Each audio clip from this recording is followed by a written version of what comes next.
Moi, c'est Madame Komandial Marine Analbaye, citoyenne. Je fus députée à la première législature. Maintenant, je suis à la maison.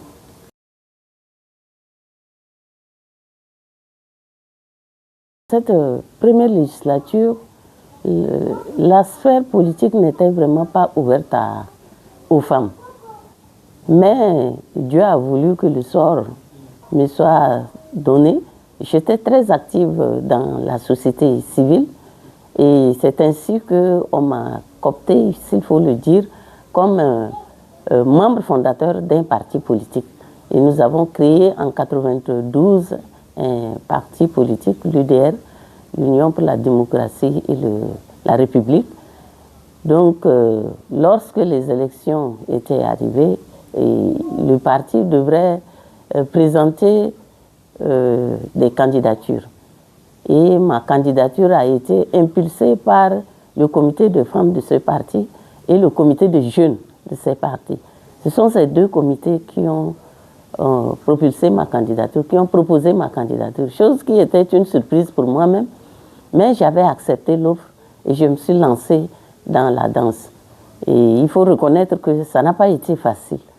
Du point de vue campagne, tout comme après la campagne, après le résultat, le travail au niveau de l'Assemblée n'a pas été du tout facile, surtout qu'on était très très minoritaires, nous étions que 3 femmes sur les 125 députés, donc ça n'a pas été facile, mais on a fait ce qu'il fallait faire pour laisser quand même un impact très positif sur la lutte que nous avons menée en faveur des femmes.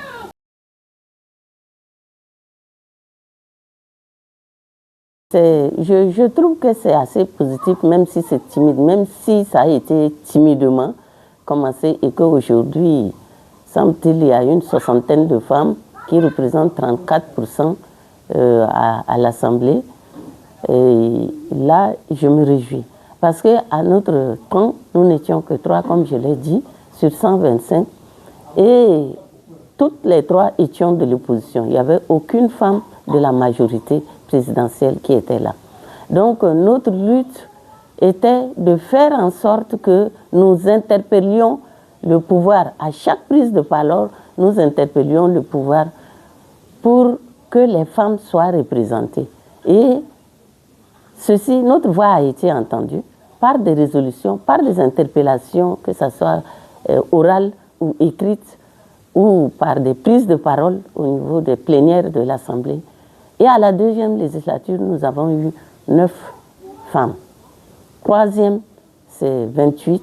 Et enfin, 4e, c'est une soixantaine. Donc, je me réjouis de cette évolution.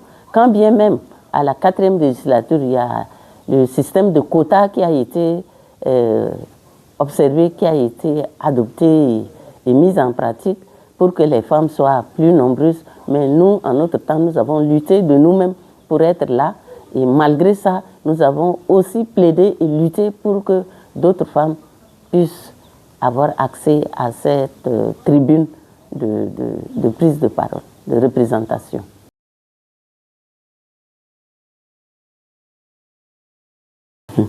Non, il faut se le dire que le système de gestion au niveau de notre pays est trop politisé en telle enseigne que lorsque tu n'es pas de la mouvance, c'est pas facile d'avoir un poste décrété. Donc, au sein de l'Assemblée, j'étais présidente de la commission santé, affaires sociales et droits de l'enfant. Et j'avais aussi occupé au niveau sous-régional, au niveau de la CEMAC, la commission interparlementale, le poste de questeur adjoint. Et au niveau international, régional toujours, j'étais 2e coordinatrice du réseau des parlementaires pour la population et le développement. Mais lorsque j'ai quitté, j'ai regagné mon ministère d'origine qui est le ministère de l'Éducation nationale. Et j'étais d'abord à la direction de l'enseignement de base, je m'occupais de la participation de la communauté au sein de l'éducation. Et après, j'étais affectée au niveau de l'APCET, l'Agence pour la promotion en éducation et le développement de la communauté. Et là, j'étais conseillère et j'étais la responsable des relations avec les partenaires.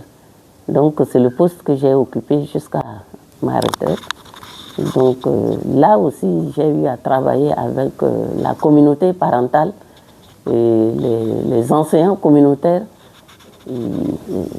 C'était très émouvant parce qu'il fallait aller au fond du village voir comment le système éducatif fonctionnait.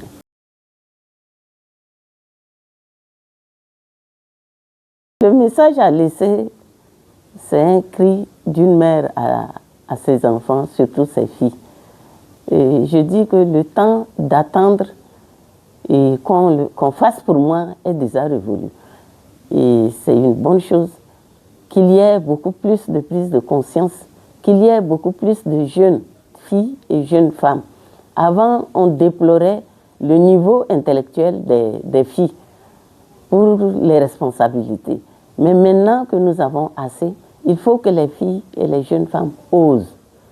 Oser et échouer n'est pas blâmable en soi.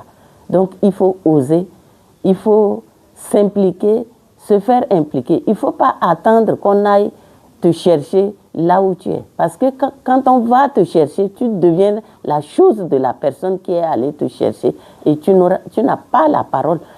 On décide à ta place. Alors que lorsque toi-même tu oses, tu te fais valoir par ta compétence, tu t'imposes par ta compétence, par ton savoir-faire et savoir-être, je pense que tu vas être respecté et tu seras respecté et respectable partout où tu passeras.